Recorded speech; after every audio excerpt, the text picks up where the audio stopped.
સુથાર કપિલાબેન અને આ મારા દાદી થાય છે અને અમે ગામ કારંટાના રહેવાસી છીએ અને મારા દાદી 20 દિવસ પહેલા ઘરમાં પગ લપસી જતા પડી ગયા હતા અને એમને કમરના મણકાનું ફ્રેક્ચર થયું હતું અને ત્યારબાદ અમે તેમને અમદાવાદ સિવિલ હોસ્પિટલ ખાતે દાખલ કર્યા હતા અને ત્યાં સારવારમાં એમને ડાયાબિટીસ અવસ્થામાં હૃદયનો પ્રોબ્લેમ હતો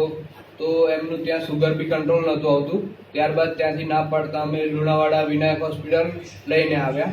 અને ત્યાં સાહેબે એમને જણાવ્યું કે અમને આટલા બધા પ્રોબ્લેમ છે, ડાયાબિટીસ છે, પછી હૃદયનો પ્રોબ્લેમ છે, બીપી છે. આ બધું જણાવ્યા બાદ એમણે કીધું કે આ ઓપરેશન જોખમ ભર્યું રહેશે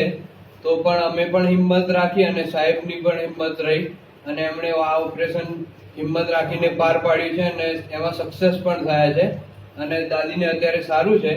તો એમાં અમે વિનાયક હોસ્પિટલનો અને ત્યાંના સ્ટાફનો અને ડૉક્ટર સાહેબનો આભાર માનીએ છીએ.